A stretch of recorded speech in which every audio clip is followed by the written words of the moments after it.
Hello, everyone. I'm going to give folks a few more minutes to get logged on. We're still missing about half.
Alrighty, so I think that's everyone that's going to be here. I have a couple folks that emailed me and let me know they weren't going to make it. Everybody having a good week? Awesome. Yeah, I decided to do online tonight because I got several emails already about folks that were going to do online. And I'm like, last week there were only a few folks that were there in person, and that was awkward for everyone. And by everyone, I mean me. So this will work. Save you the drive. As you all know, this is our last week, and we are going to be reviewing ethics and legal issues. It's not going to take the full 3 hours. The Monday section was able to do it in about 2 hours, and they had lots of questions.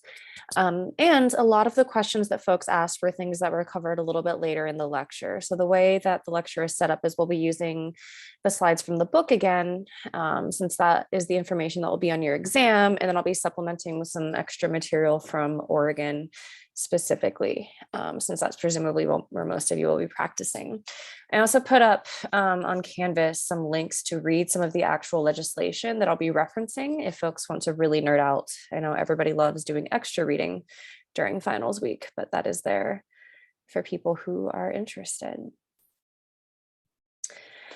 So first thing is exam stuff. So Dr. Sweeney had us put the exam up early. Not sure why, but that is what I was told to do. So I did that. So your exam is already available as of yesterday, and it will continue to be available through the 29th. Questions are going to be very similar to the midterm. It will cover the second half of class. One change that I made is I got a lot of feedback from folks that having one question per page caused some time delay. And so folks that didn't finish in time felt that that was one of the reasons. And so I updated it so that all the questions are on, one singular scrolling page. If anybody does not prefer that, let me know. And I think I might be able to change them individually. I'm not sure. I also added in anyone who has DAS accommodations for timing or things like that. I added those in already. And if you don't see yours, then let me know. And the answers will be posted on the 29th, just like last time. And if you did the bonus research, your 5 points will be added to your exam unless you don't miss 5 points, in which case however many you miss will be added. Any questions about that? All righty.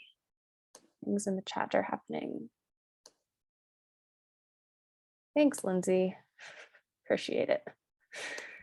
Liz, I have a quick question about the syllabus, and maybe you said this and I missed it. The handouts that we were supposed to read last week. So I asked about those and I was told there are none. But great question. Okay, thank you. Thank you for bringing that up. Yeah, I guess that just hasn't been updated. So nothing there, but I'm also glad that you noticed. I just ordered this really obnoxious t-shirt for my undergraduates that just says it's on the syllabus in big block letters, because I was going over their final project with them a few weeks ago and somebody commented, well, it would have been nice to know about this at the beginning of the term. And I'm like, huh. Funny you say that, because it's on the syllabus and we did review it at the beginning of the term. So I'm glad that there are people who still read the syllabus. All right, thanks for coming to my TED Talk. So, mental health services, legal and ethical issues. We're going to talk about a lot of different things here. Again, a lot of the information we talk about today isn't necessarily going to be on your exam. It's on the slides. If it's in your book, it is fair game. But again, a lot of the Oregon information is just extra stuff that I think you should know, because that's where we are and your book is not Oregon specific. So we're going to talk about commitments. We're going to talk about civil commitments, criminal commitments. We're going to talk about involuntary, or we're going to talk about voluntary and involuntary types of treatment. We're going to talk about informed consent. We're going to talk about research participation. The bulk of the material, though, is going to be on commitments. So, hey, look, all those things. So, an overarching theme is going to be the difference between having a mental disorder, or as we like to specify in this class, qualifying for a DSM diagnosis, and the actual legal definition. And I really want to emphasize that having a clinical diagnosis is not the same as being legally mentally ill, right? And we'll talk a little bit about that and what that looks like with, in different types of commitments and different types of legal issues. Relationship between dangerousness and mental illness will be covered. Talk about the insanity defense, which yes, it is still called that. And we will talk about some issues of civil rights and patient rights, how to negotiate issues around patient rights when two different patients' rights are sort of at play against each other, or patient rights versus public safety, that sort of stuff. So everybody has individual rights. Well, not everybody. Juveniles don't have individual rights.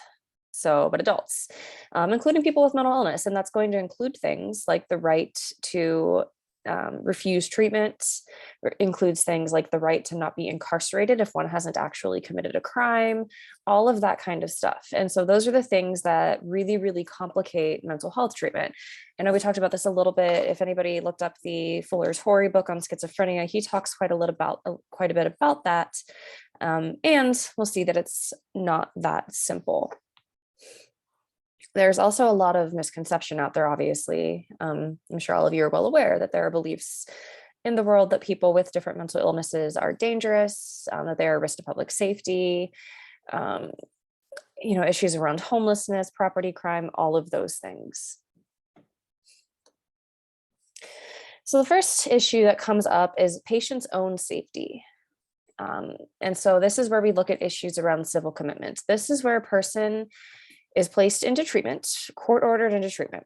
So in Oregon, anybody can petition to have somebody civilly committed. If you're like, I hate my professor and I don't want to take my final, I'm going to petition to have Liz civilly committed. I'm in Marion County. Please send me somewhere nice. Cedar Hills is great. Don't want to go to the state. Oh no, the state hospital would be fun because I've worked there and I'll know exactly how to enjoy myself there. So in order to qualify for civil commitment, a person has to be an acute danger to themselves, an acute danger to others, or what we call gravely disabled. The reason for that is because, as all of you are also likely aware, There have been lots of times in history where we, hold on a second, everyone. I just need you all to see what is happening over here. What'd you do to your bandana? You look like a moron. Can you come here? Come here. Come here. Come here. Come here. Fix yourself, girl. There. We're all mad here. Okay, go lay down. You did a good job. Go on. Go lay down. Whatever. So anyway, so historically, we have committed lots and lots of folks that did not need to be committed. OPB actually did a really great documentary on Fairview. It's about an hour long if folks ever want to be really, really sad and watch that. And so, as most of you probably know, lots of people have been essentially incarcerated or warehoused just for being ill, or not being ill, but thought to be ill, or being weird in some way, and then being labeled as ill.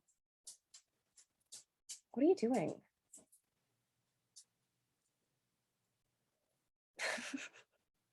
Sorry, guys, it's distracting. We tended to warehouse folks that had intellectual developmental disabilities, especially folks from lower income families whose parents didn't have the resources to care for them, so on and so forth. And all of these people would be sort of housed together in, places like the Oregon State Hospital. Yeah. Fairview Training Center was for youth, and then a lot of folks would end up in the Oregon State Hospital, so on and so forth. So the response to that was to have very, very strict criteria for what is considered to be a mental illness and when we can actually commit people. The process for that is outlined in Oregon, at least first, and some of the paperwork that I posted online. So essentially you have to petition, folks will come and evaluate the person. If the person is an acute danger to themselves or others, typically one would first contact police, and they would do a hospital hold up to 3 days in Oregon, and then they would be committed to, a mental health ward somewhere else. What makes this sticky is that there aren't a lot of civil commitment beds available. So like the Oregon State Hospital, for instance, has paused all civil commitments because they don't have room. And that's really, really problematic. So we're going to talk about that when we get to some of the legal issues. So the person has to have a diagnosed mental illness. They have to be considered dangerous to themselves or others. So what that means is that they have to actively have made a threat, and they have to have a stated plan, method, and the means to do so. We have seen lots of cases where people are missing one of those things and they don't get civilly committed. For example, I did have a patient at the state hospital who was pretty ill, and there was a lot of bias against this patient because in addition to schizophrenia, she also had a personality disorder, and she went banging on her dad's door, begging for a gun so that she could shoot herself.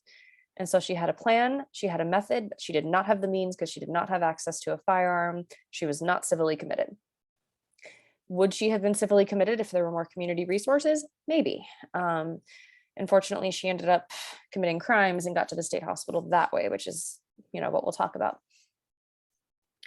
Gravely disabled. So this varies by state, by county. What's considered to be gravely disabled in some is not going to be the same in others. Typically, it is referring to activities of daily living.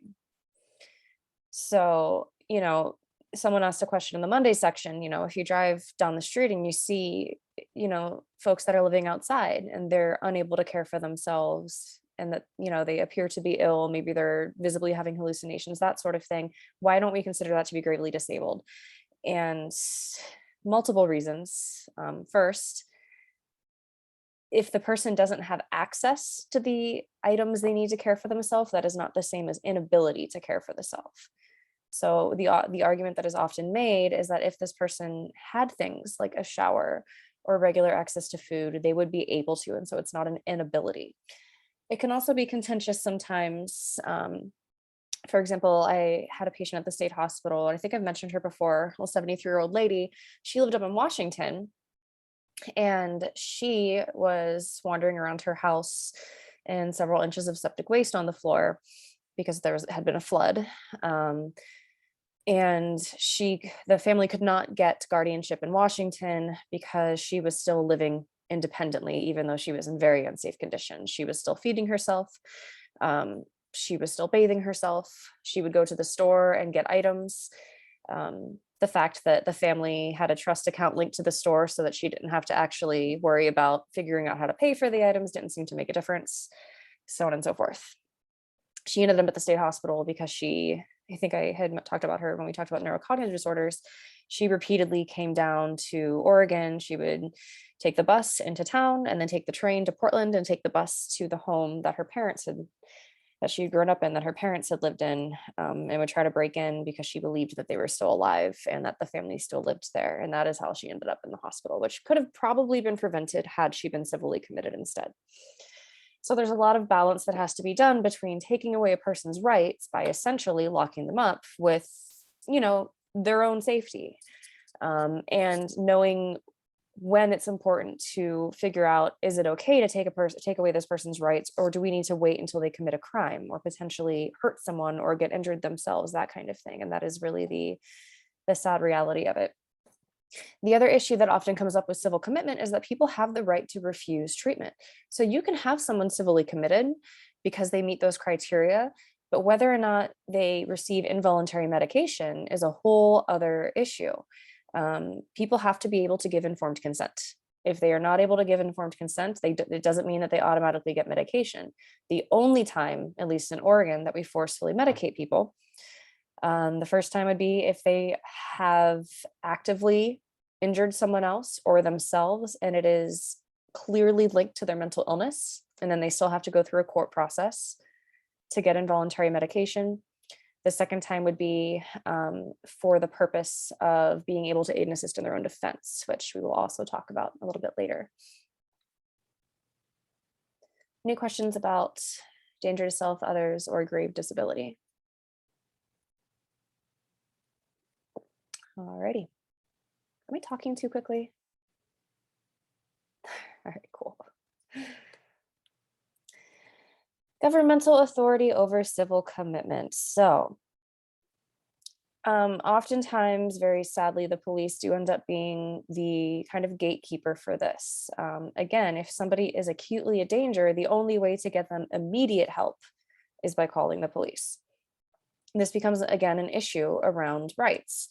For instance, we know that suicide risk is very, very high, or it is higher when people have access to a firearm in their home, and people have the right to own a firearm. And so that's been a contentious thing over the last several years, where in Oregon, if you are acutely a danger to yourself and you state that you're going to do it with a gun, the police have the right to seize your firearm.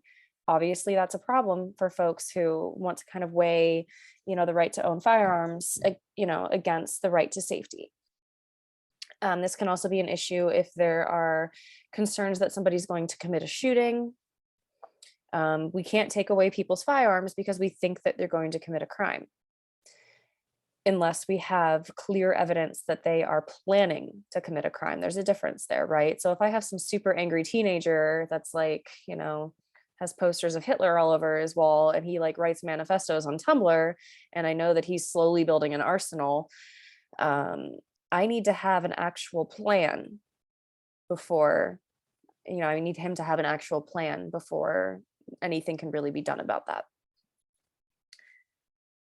Parents' patria. So this is where the state acts as a surrogate parent. And this is not just going to be, we see this with foster kids, we see this with youth, but this is also for adults that are considered to be incompetent in some way.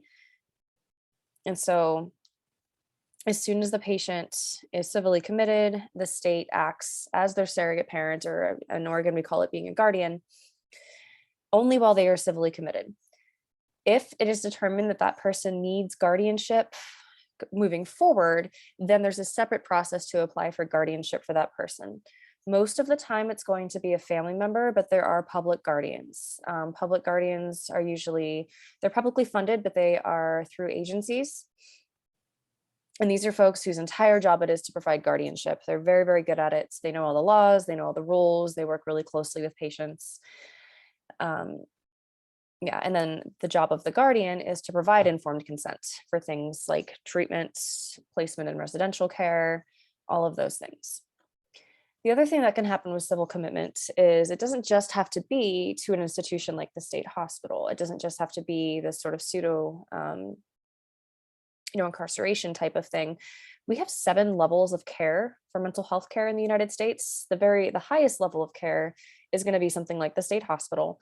The lowest level is going to be, independent living with outpatient services. And so everything in between, intense outpatient day treatment, um, residential care, secure residential care, and all of the other things across that spectrum.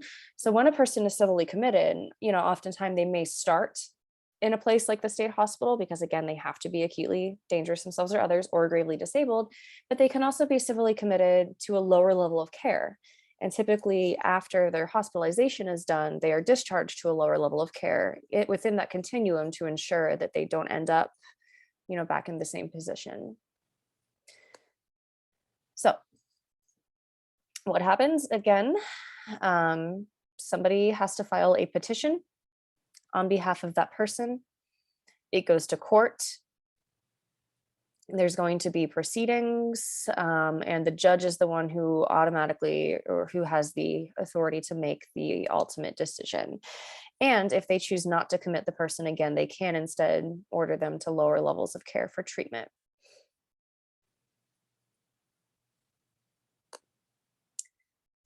So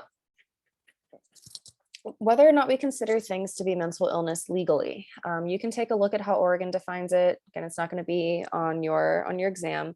There are also different definitions for different types of laws, with the caveat that the legislation often takes a while to update, right? So we now have a DSM-5 TR. There aren't a lot of changes in codes, but let's say we end up someday having codes and changes like things like bipolar disorder, schizophrenia, so on and so forth. We'll have to wait for the legislation to update. And so the legislation doesn't always use specific diagnoses, it will use behaviors. And there are specific evaluations that are done to do those. And I will find some of those for you and post those to Canvas as well. So it'll ask things like, so-and-so is certified to be a person with a severe and persistent mental illness as evidenced by, and then it will list out the actual behaviors. The evaluation that is done will include the diagnosis and all that sort of thing, but the actual legislation does not have to. So good things about that, it's flexible. It also includes people that have, issues that maybe haven't been diagnosed. So maybe we have somebody with a medication-induced psychosis. That would not be included in certain types of legislation, but if we need to get that person hospitalized because they're a harm to themselves or someone else, until we can really roll it out, that's why we don't include the actual diagnoses in that legislation. The disadvantage, obviously, is that it's going to be vulnerable to bias. So, just like we've talked about with all other issues around mental illness, there's lots of bias in the system. And so certain types of behaviors that might be considered to be signs of mental illness in one person aren't going to be considered to be signs of mental illness in another person. So we do see this sort of overrepresentation of certain groups in civil commitment settings. A lot of that is bias. A lot of it is also bias in the system based on things like access to resources. So folks that have things like housing and regular food, nutrition, and are getting access to the care that they need, don't end up getting civilly committed as often because they don't reach that level of illness.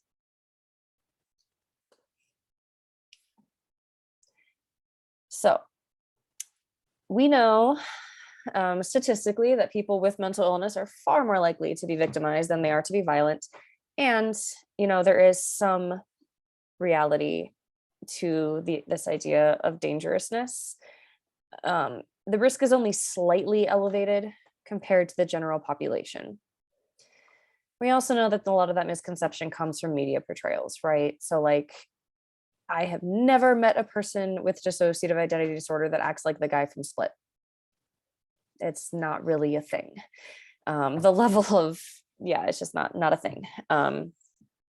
And when we talk about the links between violence and mental illness, it is often not the mental illness itself, but rather the lack of care, the lack of treatment that is linked to the violence. Um, and we'll talk about that too when we get to the guilty, accept, insanity stuff.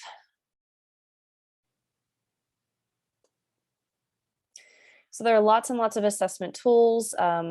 We don't actually use the HARE PCLR for assessing risk to others. We use that to assess antisocial traits, psychopathy. In grad school, we used to test them on each other because that was fun, and see if you got different results based on how tired people were and how angry they were, and so on and so forth.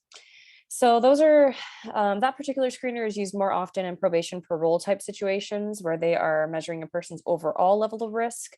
There are much more specific assessment tools that are used now to predict violence. And one of the things that is often looked at is previous behavior.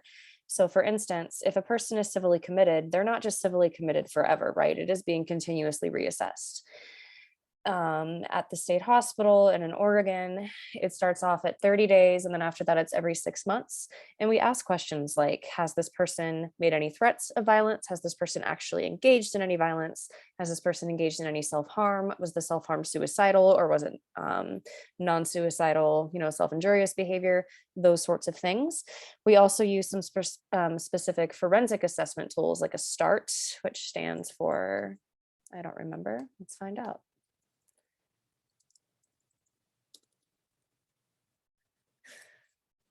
Short-term assessment of risk and treatability. We have a specific sex offender risk assessment that we do, all of those things.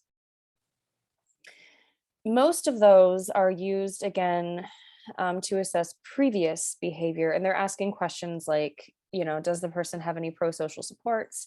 Have they committed any actual acts, and if so, how long ago? All of those things. So we're not using actual personality testing for that. So here's where things get interesting. There have been some Supreme Court cases where basically just being mentally ill is not enough to commit someone. Lots of people have feelings about that. Again, it is, we drive past, we see people who are very visibly ill, and we feel sad about that, right? And we cannot force people to engage in treatment if they do not want to. And if they are so ill that they can't give informed consent, how can we really say that they don't want to? And we'd still be taking away their rights by locking them up. And so there's all sorts of things, and all of those things are true, right? You can work with somebody who has really, really intense psychosis and they don't realize that they're sick and they don't realize they need treatment. But unless, they still have the right to refuse treatment, they still have the right to refuse things like supportive housing, all that kind of stuff. And that's contentious, right? Because there are folks that take on this more sort of paternalistic view of like, well, I want to help people. I'm one of those people because it makes me sad, and I wish I could put all of my clients in a happy little bubble with, unicorns and llamas frolicking around a field of flowers. And if they decline that bubble, that is their rights. They get to make those choices, even if myself or someone else feels that they don't have the capacity to make those choices. That changes when they become dangerous, or if they become dangerous, or if they become a harm to themselves.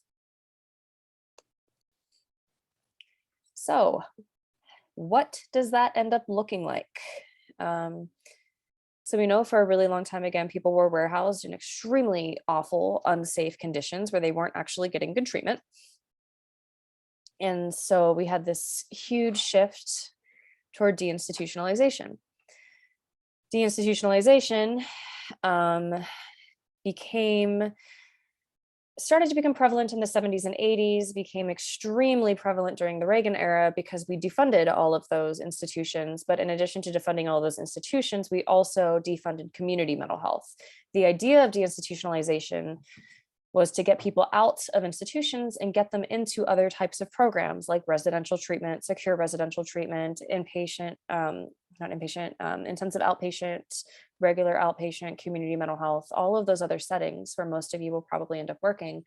That didn't work because we defunded all of them at the same time.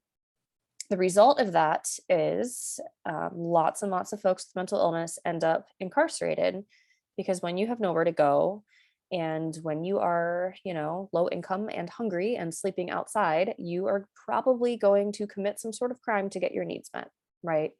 People steal food because they're hungry. People engage in substance use because it helps them cope or it helps them survive. I've worked with lots of folks who started methamphetamine because it was the only way that they felt safe sleeping on the street because they wanted to stay up all night so that they didn't get assaulted. And then that leads to all sorts of issues. So it's a really complicated thing. And so the argument too for civil commitment is often, well, if we were committing more people, maybe they wouldn't end up committing crimes. It's a problematic argument. It's problematic because it's paternalistic, and it doesn't address the other root causes of like, well, maybe if we got people housing and all these other resources, that would be a thing. In which case then people argue back, well, if people refuse those things, so on and so forth. We could talk about it all day.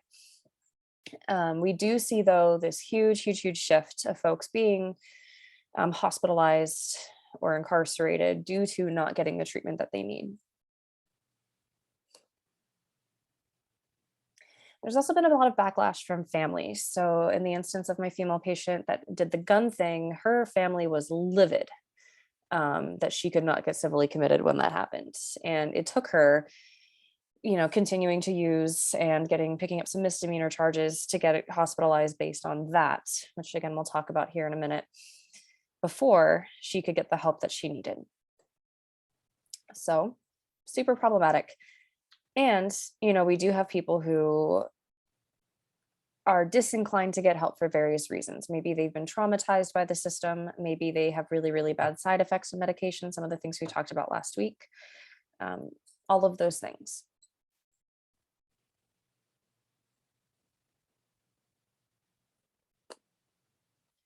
Criminal commitments. So there are two types here. The first would be evaluation for fitness to stand trial in Oregon. That is ORS 161.370. That is when a person can get any kind of charge. It can be a misdemeanor, it can be a felony, and they are deemed unable to aid and assist based on their mental illness. So what happens is the person is picked up for some kind of charge. Often the police, again, are the first people to identify this issue, and they will write in the police report the sorts of behaviors that they're seeing. This person was erratic. They were saying things that didn't make sense. They appeared fearful, all of those kinds of things. And then they inform the jail. The jail doesn't always take people because, like during COVID, for instance, the jail would not book anyone on any, like Multnomah County Jail was not booking anyone with misdemeanor charges. Because of overcrowding and wanting to prevent the spread of COVID. So if a person is thought to be unable to stand trial, their attorney, basically the burden of proof is going to be on the defense. The defense attorney will submit a request to the judge to have that person evaluated. They will then be evaluated by a certified forensic evaluator. In Oregon, that's going to be a licensed psychologist, sometimes psychiatrist, but most of ours are licensed psychologists.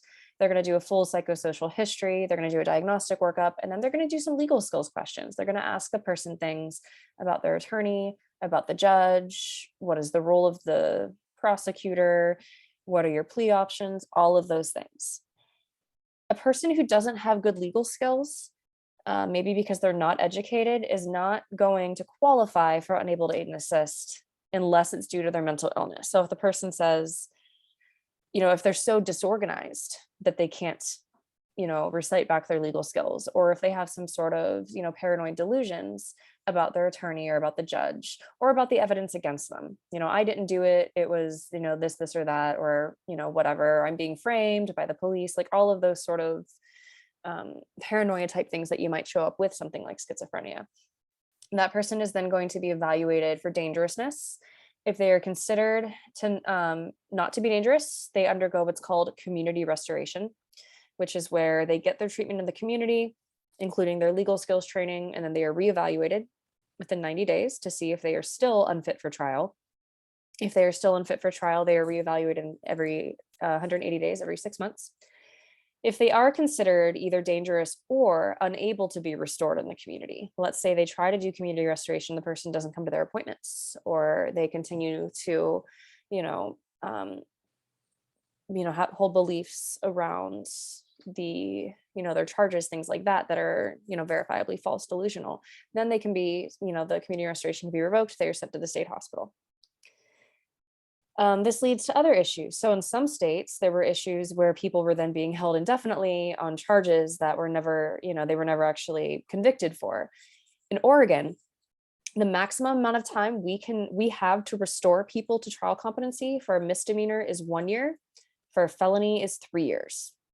If they are not restored to trial competency, typically the charges are dropped unless they are considered to be an extremely dangerous person. Then they fit under legislation that is ORS 701426 or 426701. I don't remember. And that is if the person's charges include things like murder, arson one, something very, very serious, something very violent, and there's enough evidence that they probably did it. Even if they weren't able to stand trial, they can be committed under that legislation based on dangerousness. That's also an issue. It's considered to be unconstitutional by a lot of folks because the person hasn't actually been convicted, but they are placed under the jurisdiction of the review board as if they have been convicted. And they can be placed under jurisdiction indefinitely. For example, I had an individual at the state hospital who was convicted for manslaughter. He stabbed his wife to death while psychotic. He was really, really successful in the community otherwise. We're not sure why he ended up, after he was restored to fitness, he chose to plead on to manslaughter because that would have gotten him less time. If he had pled guilty except insanity, he would have received the maximum time for manslaughter. Whereas he ended up only getting like 9 years or 10 years or something in prison. So he serves his prison time, he gets out, he goes back to his community. He doesn't have a place to go because his children are like, well, you killed mom, so fuck you. They were living in his house. They were running his business. They were using his farm equipment, all sorts of wonky stuff going on with the family, using his money, that kind of thing. He was put up in a motel for a couple days. He didn't have food. He did not have access to his medications. What happens is he ends up developing symptoms again, and he picks up misdemeanor charges for menacing because his symptoms come back. He starts calling the paramedics that were involved the night of his wife's death and making all sorts of statements, you people framed me, so on and so forth. So he becomes symptomatic again. Despite not making any actual threats and despite not having any current violent charges, he ends up getting 426'd and sent to the state hospital based on his previous conviction for manslaughter for which he had already served his time. So that is a problematic thing that can happen in Oregon. We see this happen more often, though, with folks that have some kind of illness like dementia. A major neurocognitive disorder. For instance, my fellow who was wandering around the group home and strangled a woman to death, doesn't remember doing it, was never able to be restored to competency because, as we talked about with neurocognitive disorders, it's progressive, doesn't get better, it just gets worse over time. And so he got 426 because they're like, well, obviously he can't go to a lower level of care because he might murder someone at the lower level of care. When somebody is 426, they still get reevaluated. They get reevaluated every 2 years by the board, or they can petition to get reevaluated every 6 months. And that's when we do all of those sort of dangerousness assessments. We can recommend people, as there's any kind of commitment, we can recommend people go to certain levels of care. If that level of care is not available in their county, we can try looking in other counties. If the community declines the person, they can still end up committed at the hospital. So there's all sorts of wonky stuff that happens there. The insanity defense. So in Oregon, we call it guilty except for insanity. Just having a diagnosis is not enough for you to get GEI. The diagnosis has to be linked directly to the charges. It happens pretty rarely. So a little bit of history here. First, the person has to be able to distinguish right from wrong, or not able to distinguish right from wrong based on their mental illness. This gets tricky. I worked with Larry Moore Lawrence Moore. He was the first mass shooter in Oregon. He shot up the Salem Tavern. This is public information. You can go on the Department of Corrections website and see that he was in mental health housing. So I'm not violating any HIPAA things by telling you that he was in mental health housing. Larry is not okay. Larry is basically completely nonverbal. He spends a lot of time sitting in his cell and rocking and hallucinating and so on and so forth. Larry shot up the Salem Tavern because he had schizophrenia and he believed that they were putting poison in his food. Why did Larry not get a GEI? Because Larry, when he was shooting up the Salem Tavern, he made eye contact with one particular individual and skipped over him. And the judge at the time believed that because he wasn't just shooting people indiscriminately, that he therefore could distinguish right from wrong. Those of us who have worked with Larry completely disagree. And those of us who know how schizophrenia works completely disagree, because we know that you can have paranoid delusions and they don't apply to literally everyone, right? So Larry didn't believe that that person was part of the plot to poison and kill him. And so he did not shoot him. He believed the other people were. If Larry were resentenced today, he would probably be sentenced GEI or adjudicated GEI. But instead, he is going to rot at the Oregon State Penitentiary for the rest of his life. So that's a thing. The next one would be the Durham rule. So here is where, in addition to just being ill and being able to differentiate right from wrong, we also have to be able to prove that the crime was directly a product of the mental illness. Another individual I worked with at the prison, Howard Bethea, tried to get a GEI, did not. And in this individual's case, it was a little more obvious that it wasn't a product of his mental illness. He was very, very, very ill, but then he went and shot up the treatment center because he was mad at them. Not the same thing as shooting up the treatment center because of a paranoid delusion about the staff there. So that's the difference between product of the mental illness versus not a product of the mental illness. The American Law Institute standard includes the knowledge of right versus wrong, whether or not a person has the ability to engage in self-control. We don't use that in Oregon, but it is in your book, so pay attention to that. And diminished capacity. Diminished capacity is where we talk about whether or not a person is able to make decisions based on their mental illness. You see this show up a lot in forensic psychology. You'll see it show up in people's evaluations, that kind of stuff.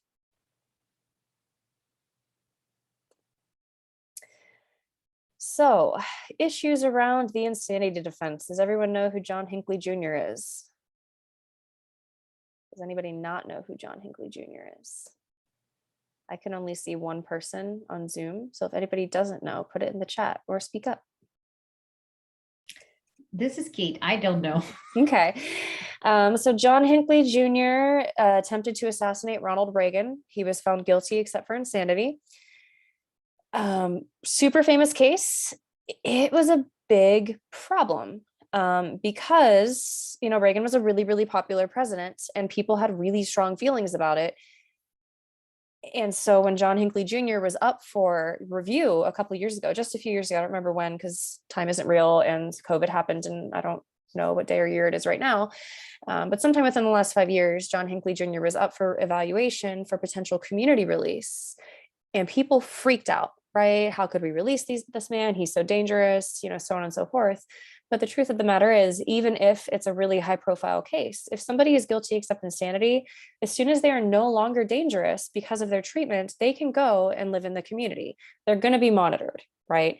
So in Oregon, we have the PSRB, the Psychiatric State Review Board. If you are adjudicated guilty except insanity and you are placed under the jurisdiction of the PSRB, again, after 2 years, they get to decide, you know, does this person still actually need to be at the hospital, or is this person safe to go to the community to a lower level of care? They are still going to be required to engage in treatment. They're going to be required to take their medications if that's one of the issues, all of that kind of stuff.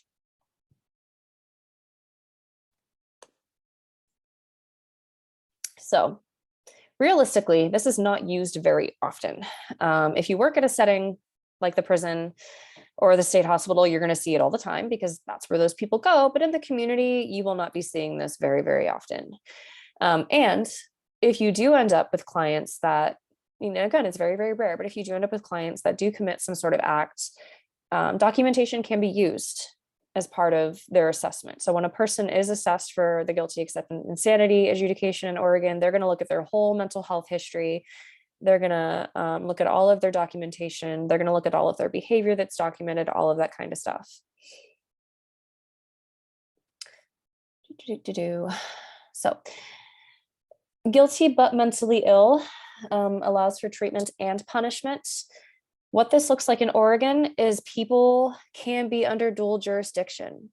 For example, I worked with a woman who had a myriad of charges, arson one, manslaughter, a few others. She was found guilty except insanity for one of the charges, was adjudicated guilty for the other charge. So she had a sentence both under the Psychiatric State Review Board and with the Department of Corrections. What that looks like is when she's at the state hospital, when she no longer requires hospital level of care and she is discharged from the hospital, she will go and serve the remainder of her concurrent sentence at the prison. And there's nothing anyone can really do about that because the prison is considered, a lower level of care than the hospital. There is, mental health care in the prison. We have what's considered to be inpatient mental health care, day treatment units, intermediate care housing, all that sort of stuff. But it is a thing that can happen. This is a chart to your book. It's a crappy chart because it doesn't go all the way up to 100. And all of you have taken statistics, so you know what that looks like. But essentially, what you're seeing here is how many people end up incarcerated with mental illness, and how that has changed right around here, this huge shift due to deinstitutionalization. This actually comes from a book that was written by E. Fuller Torrey, same guy that wrote the schizophrenia book. And so his, this particular publication is from the Treatment Advocacy Center, and the Treatment Advocacy Center is essentially that particular psychiatrist's work around trying to push for more mandatory treatment, at the expense of people's individual rights. So a lot of it comes down to just figuring out where you stand on that particular issue. So what we see, though, his argument is that because we see this huge increase in incarceration, we should mandate more treatment.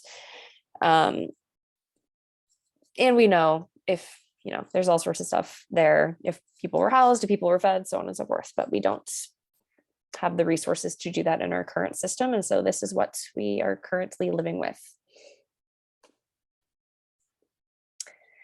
Problem-solving courts. So these are courts like if you ever get a DUI, you go to diversion. That's going to go through the substance use court. That is where you can get treatment. And if you go through treatment and you are successful at treatment, your charges don't stick. There are also mental health courts. Oregon has several counties that have mental health courts, and they are extremely, extremely successful here.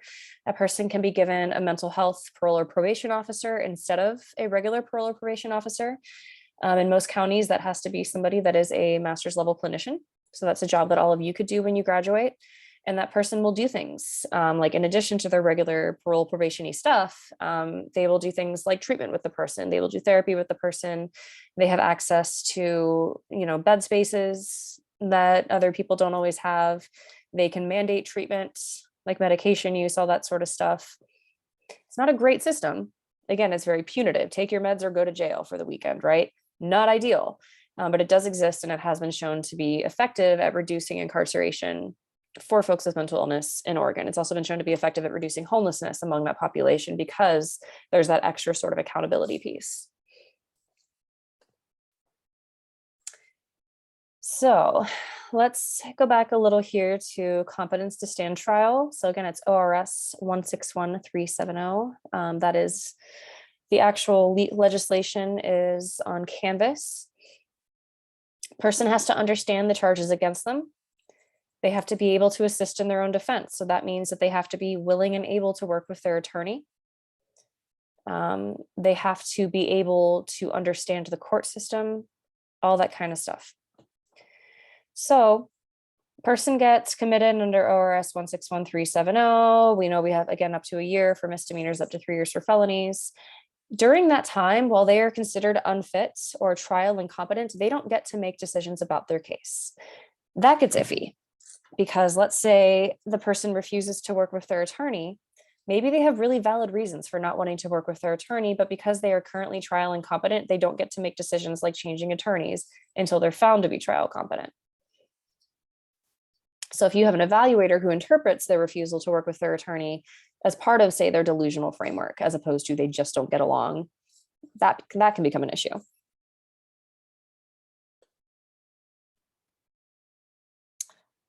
Where are we at here?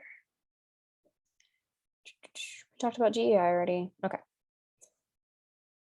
You guys want to take a break, or do you want to push through it and get it all done? Push through. Okay. Any dissenting opinions? Any nays from the Congress?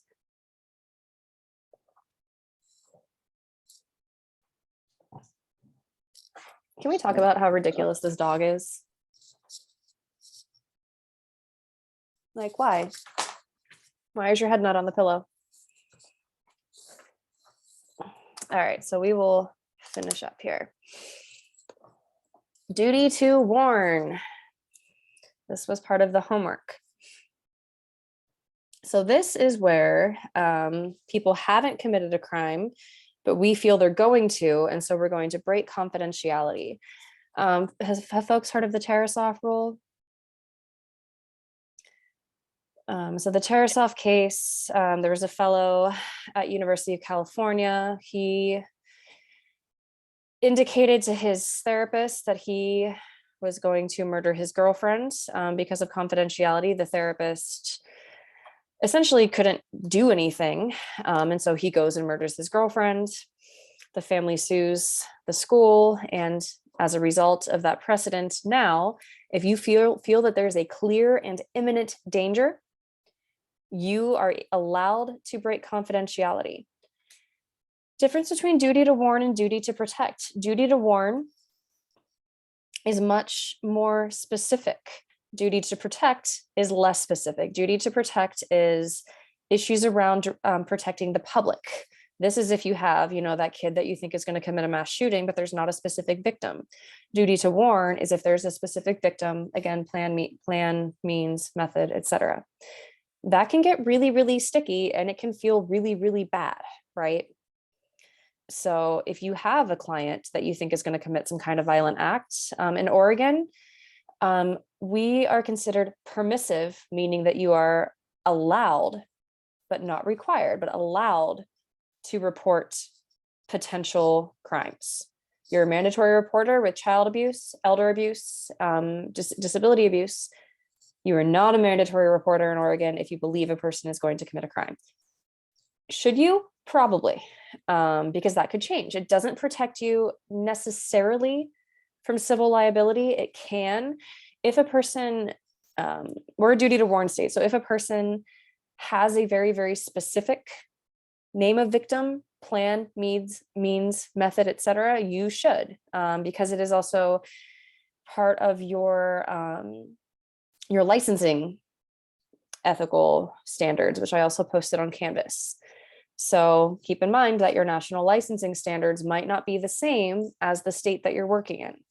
So essentially, being permissive means that you can't get sued for breaking confidentiality. You can still get sued if that person commits a crime and you chose not to. So the difference is subtle, but the difference is there. Not going to be on your exam, but a thing that you should know. The Thompson versus County of Alameda case, basically the threats have to be specific. You can't break confidentiality unless they have a very, very specific threat. Again, victim, plan, means, method, unless you're in a duty to protect state, which we are not. When in doubt, ask, right? Ask your boss, consult with your colleagues, call the police and hypothetically ask them, if I had a client that said XYZ, would that be something I need to tell you? See what they say. Yeah.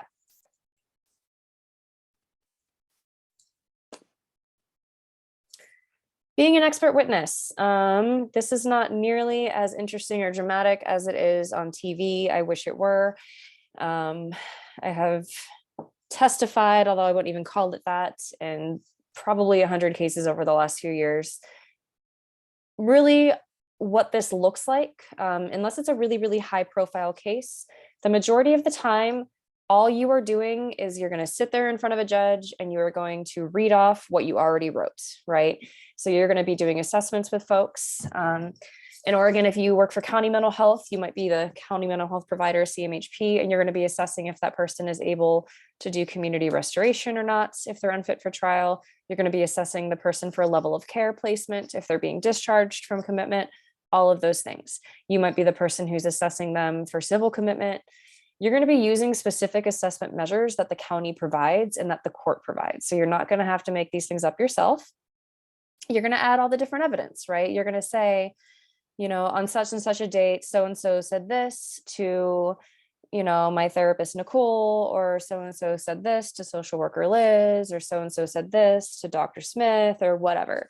So you're going to use stuff from the patient's chart, from their documentation, and that will then be used by the judge to determine competency. We make recommendations. We do not actually determine whether or not the person is legally competent. So if you are the licensed psychologist and you are doing the forensic evaluation, your last several paragraphs are you opining whether or not the person is fit to stand trial. The judge is the one who actually makes that decision. There are assessments for malingering, so those are going to be done. Sometimes what that looks like is, I sat here with the person for 4 hours and they are clearly not malingering.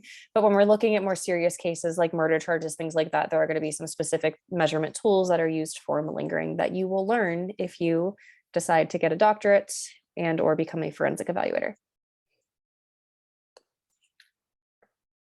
So, patient rights. What happens when I murder somebody and I end up at the state hospital? I still have the right to get treatment. So this is here because, again, in the past, we would warehouse people and not actually give them treatment. We would just put them away and pretend they didn't exist and, throw away the key. So now, in order to be committed, you have to receive treatment and you are entitled to being, humanely cared for. Most states have extremely, extremely strict policies and procedures around things like restraints, chemical restraints, medications, all of that stuff. Again, involuntary medication. This statement here is a little frustrating to me because while that's true in most places, in Oregon, it's not true. For the sake of your exam, it is true. Because that's what it says in your book. But know that in Oregon, we had a state Supreme Court case a couple of years ago, Saul versus the state of Oregon, where we can actually do involuntary medication for the sake of trial competency. The only time we really see that happen is if it is a case where the charges are very, very serious. Otherwise, you can refuse treatment unless you start hurting people. If you start hurting people, you're probably going to get a shot of Haldol on the ass. That's what happens. And it's not supposed to be used to punish people. So Oregon does a pretty good job, at least at the state hospital. The prison doesn't do as great of a job. But in most settings, they do a really good job of going through the process of actually figuring out the involuntary medication piece. What that looks like is they are recommended for involuntary medication based on assaultive behavior. The assaultive behavior has to be linked directly to that person's symptoms. It can't just be, well, I have schizophrenia, but also I'm mad at you and that's why I punched you. Not the same thing. It has to be due to something like, psychotic agitation, or I punched you because the trees told me to, that kind of stuff. Then that person gets evaluated by a second opinion. And this is going to be a psychiatrist that has never worked with the person so that it's objective. They're going to get all the records. They're going to interview the person, all that stuff. Then it's going to go to an administrative court, and the administrative court is going to say, yes, we're going to medicate this person. And then they get medicated. So there's a whole process.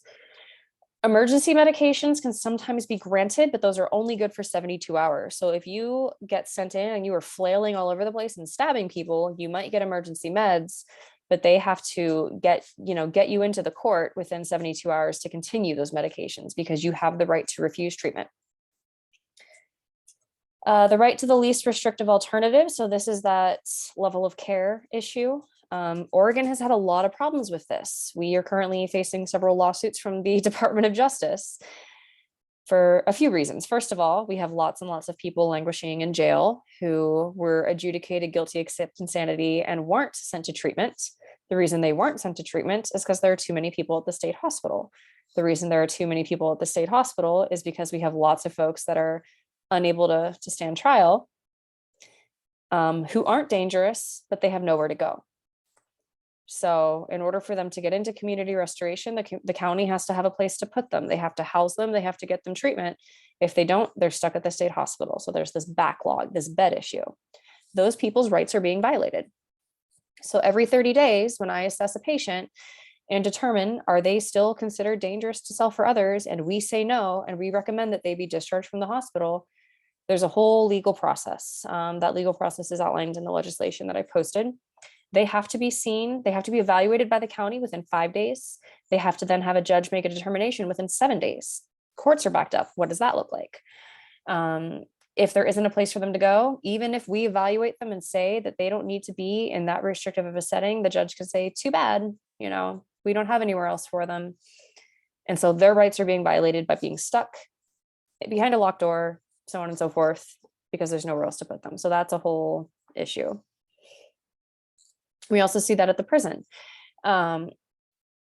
where we have the mental health infirmary, which is the inpatient unit, the intermediate care housing unit, which is kind of our long-term sort of inpatient, day treatment unit, mental health unit. We also have our behavioral health unit, which is like if somebody does something egregious while incarcerated, and they, instead of sending them to the hole, they go to the behavioral health unit for treatment instead. Once a person no longer needs that level of care, they are getting sent back out to general population. That's problematic because general population doesn't feel safe for a lot of folks with mental illness. And so sometimes they will do things to get themselves put back in special housing. And that might be things like hurting themselves or hurting someone else, or they stop taking their meds on purpose because they know it'll get them back to where they feel safe. All sorts of stuff there. So yes, people have the right to the least restrictive alternative. And what that sometimes looks like in practicality is things like being homeless because it's the least restrictive, right? They have the right to get outpatient treatment, all that kind of stuff. So things are sticky. Research participation. Nobody can make you do research that you don't want to. You will work with lots and lots and lots of people that have paranoid delusions that they're being experimented on. Everybody has the right to informed consent, even if they are adjudicated guilty except insanity, even if they are hospitalized, all of that. They still have the right to give informed consent. If they can't give informed consent, if they don't have the capacity, they are not going to be participating in research. This is true for all of you as well. If you participate in a study, you have to be able to give informed consent. You have the right to have your participation be anonymous. So if I am a researcher, I am not going to release the names of the people who were participating in my study. I'm not going to release the study results regarding those people to medical treatment providers. I have to offer things like treatment if I think the person needs it. And those are things that you probably talked about in your research methods class, all of that stuff. But ultimately, you have the right to participate in research safely, even if you're somebody with a mental illness and even if you are incarcerated or hospitalized. Evidence-based practice. So we've talked about this a lot. Yeah. Basically, we use EBPs when we are doing treatments, especially if you're working in community-based agencies. When you get into other types of practice, things can get a little grayer. And very rarely will you use a singular EBP with clients. Your notes, however, have to document whatever EBPs you used. I think I've shared the SAMHSA website with you before where you can see what that looks like.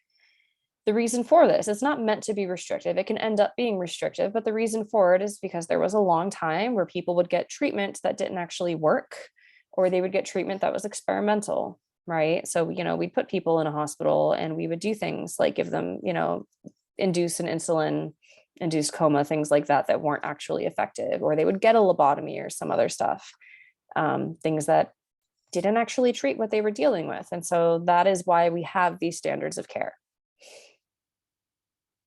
it is considered not ethical to have folks in treatment and to not be using some sort of evidence-based practice.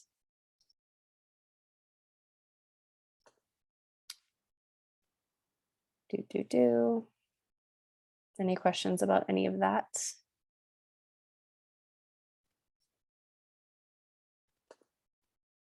Any questions about any of these? You guys are really quiet today. All right, so we are going to review our case studies.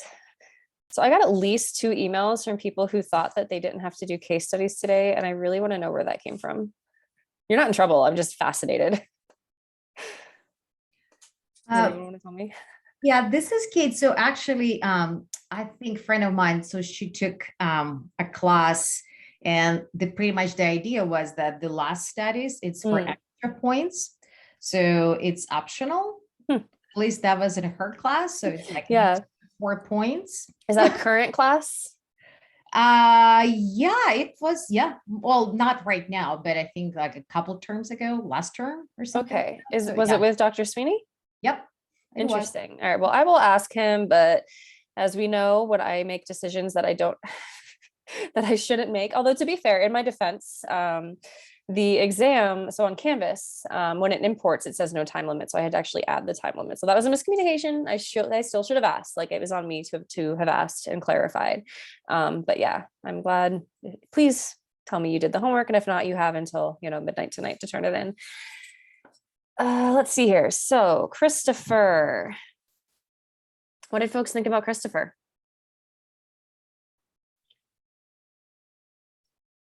What do you think the most accurate diagnosis for Christopher would be? Tourette's. Yep. That's all I put because I just figured it was pretty clear. Yeah. Yep. Tourette's is the only one that we have full evidence for. There were people that submitted questions about potential PTSD because of his involvement in World War II. We don't see anything about it, but those are obviously questions we would ask. We saw some people asking about potential psychosis because of the use of haloperidol. But again, we don't see anything here that indicates psychosis. We just know, hey, Haldol exists now. Let's throw it at everything and see what happens, right? It's the 60s. That's what people did. Not great. Other people put social anxiety disorder because of the embarrassment. You could make that argument. You could also say that it's purely due to the Tourette's, whatever. I had at least one person ask me if this is referring to the Joker. If you saw Joaquin Phoenix's The Joker, you'll understand why. It's a great film. Yeah. So Tourette's is the only one that we fully know 100% based on the evidence that we have, but those are all other questions that we would want to ask. People did add V codes for issues with family, deployment, stuff like that. Totally acceptable. No right or wrong when it comes to V codes, unless it's egregiously incorrect, right? Marvin.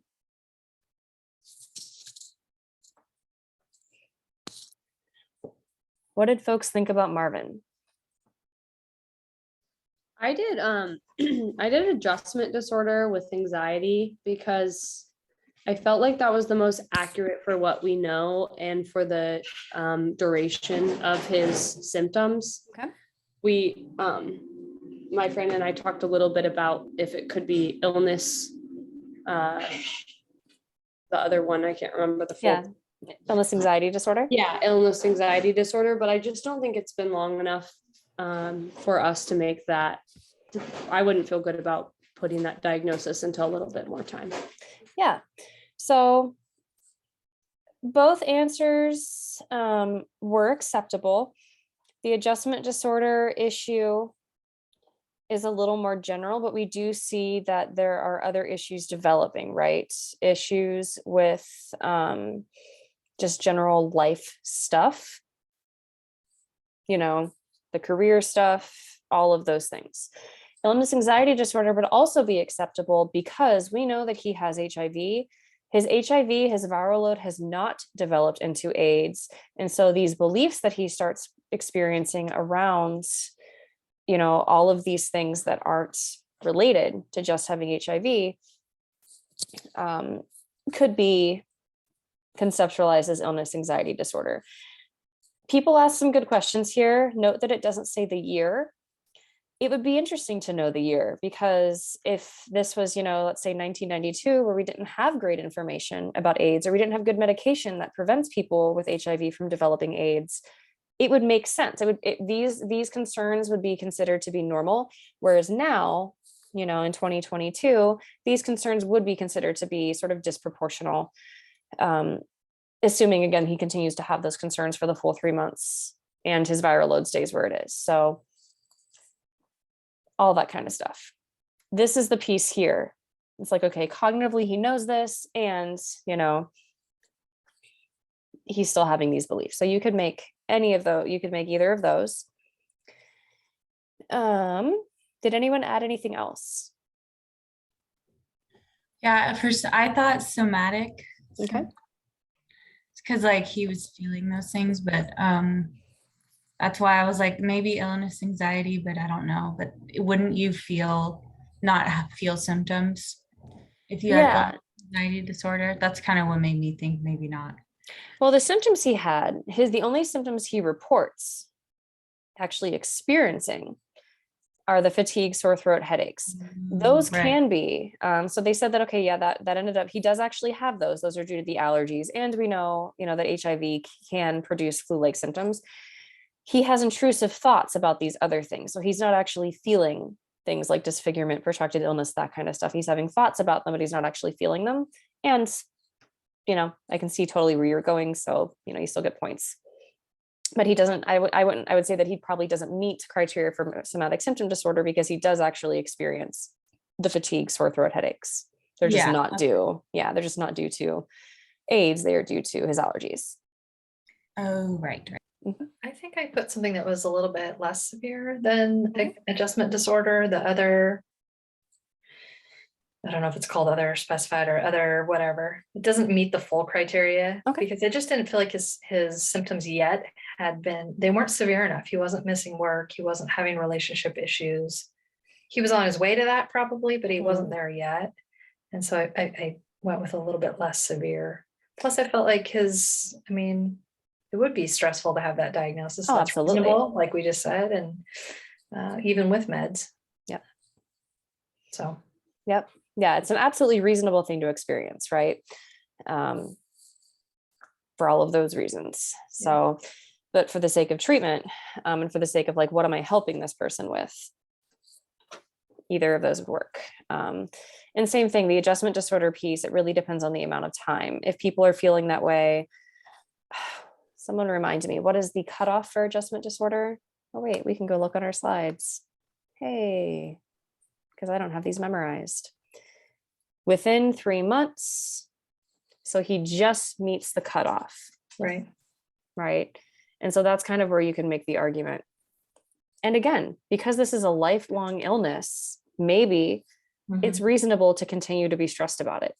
Sure. Right. If he was stressed about it and stopped feeling stressed, 2 months and 20 days, he would not meet criteria for adjustment disorder. But because he hits that 3-month mark. Yeah. Where are we at? I have too many windows open. Mark's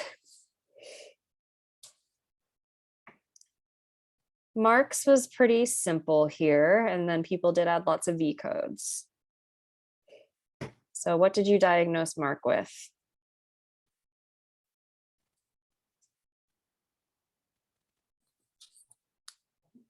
Gambling issues.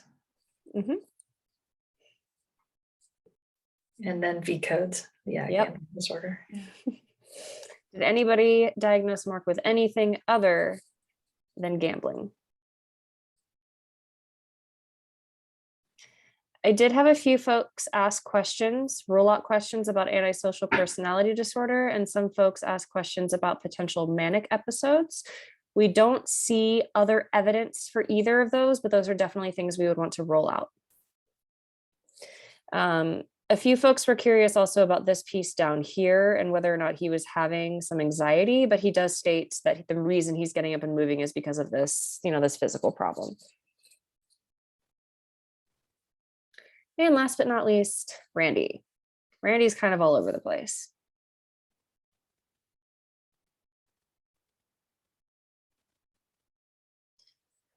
The key things with Randy, I had a couple folks who wanted to go with antisocial personality disorder, but because of Randy's age, I don't know how accurate that would be, because he's had these issues for a really, really long time. And, we don't have enough information to really diagnose. Some of this could be due to age-related attitude stuff, right? So his thoughts are organized. He's reluctant to talk about it. A lot of 21-year-olds, most people are probably going to be reluctant to talk about it. The part that gets a little interesting, some folks did say malingering, was this part here about elaborating details of presumably psychotic experiences. And some of these you would need to test for malingering. Just because somebody enjoys talking about their alleged symptoms does not mean they are automatically malingering. There are lots of people who have experiences that are psychosis that they're really, really proud of, right? If I could hear people's thoughts, that would be cool. I mean, actually, it would really suck, but it might be something I'd be proud of, things like that. So here, same thing, reciting a list of what appears to be crazy. You could go with malingering, but we would want to test for it. Down here, he definitely has some legal skills issues. We know that jury trials are either 6 or 12, depending on if it's a misdemeanor or a felony. They're not your friends, so on and so forth. So whether or not these things are due to lack of skills, or if he truly believes those, that would be something we'd want to look at.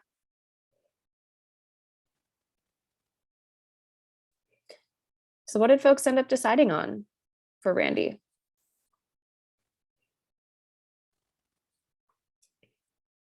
I went with malingering, but I also wondered if he had just sort of a intellectual disability of some sort, like just really low functioning and just doesn't really understand.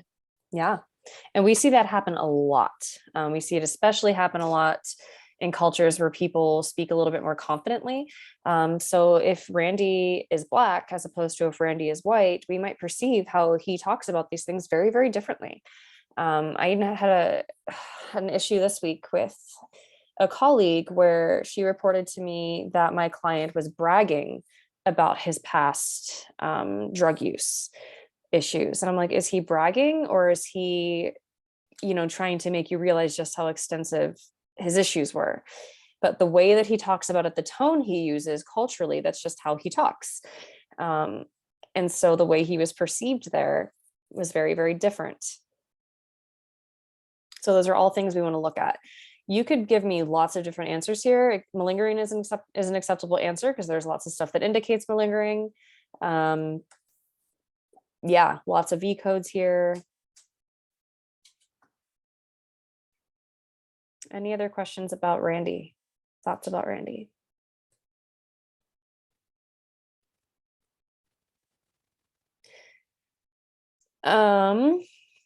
Another thing that you would want to roll out would be potential neurocognitive issues. It looks like they're doing some of that testing. We'd probably still want to do more testing.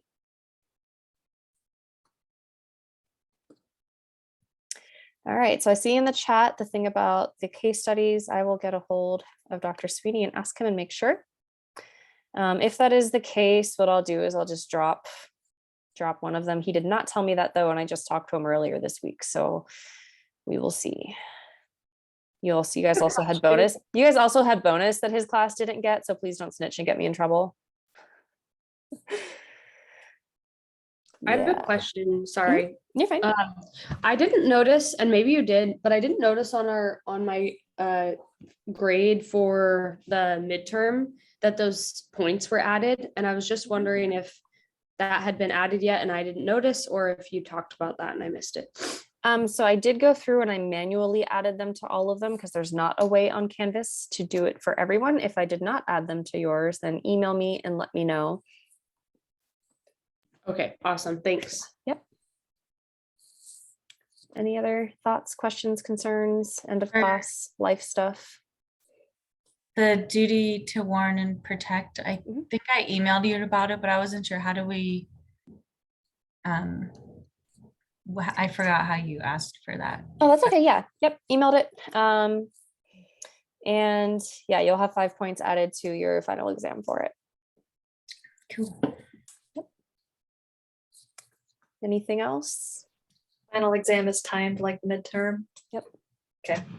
Yep. And again, we did switch that and put them all on one page. That way folks don't have that extra. If you have slow internet or things like that, there's not going to be that delay between, clicking between questions. And again, if people prefer it one question at a time, let me know. I don't know if I can change it for individuals, but I can try. What chapter does that officially start on, since we were kind of All over the place. yeah, a little bit. Yeah, let's see. I want to say week 9. Let me Yep. Substance related and moving forward. I'm sorry I don't have these memorized. I should have them memorized. In my defense, I have a lot of classes, so No All worries. of- I just wanted to make sure it was Yep. the same as the syllabus, if I Yeah. was understanding. All right, cool. Thank you. yeah, I know that was confusing because Dr. Sweeney ended up having it moved back, but yeah, it'll be what's on the syllabus still. Anything else? All right, well, thank you guys very much. It has been a good term. I know things were a little rough at first with COVID and life, but we did it. You did it. Some of you are graduating. Good luck, Godspeed, so on and so forth. Email me if anything comes up. Email me if you have any questions about the exam, all that fun stuff. And Thank you. yeah, thank Thank you. See you you. next year. All right, bye. Thank you so much. You're awesome. Thank you. That's nice of you. Also, this is Megan, but it Mhm. says Amanda Allen. This is my friend's computer. I kind of figured because I'm like, I don't know who that is, but I did. Okay. I got an email from you, so That's awesome. Cool. Okay, thank you. yep. All right, bye.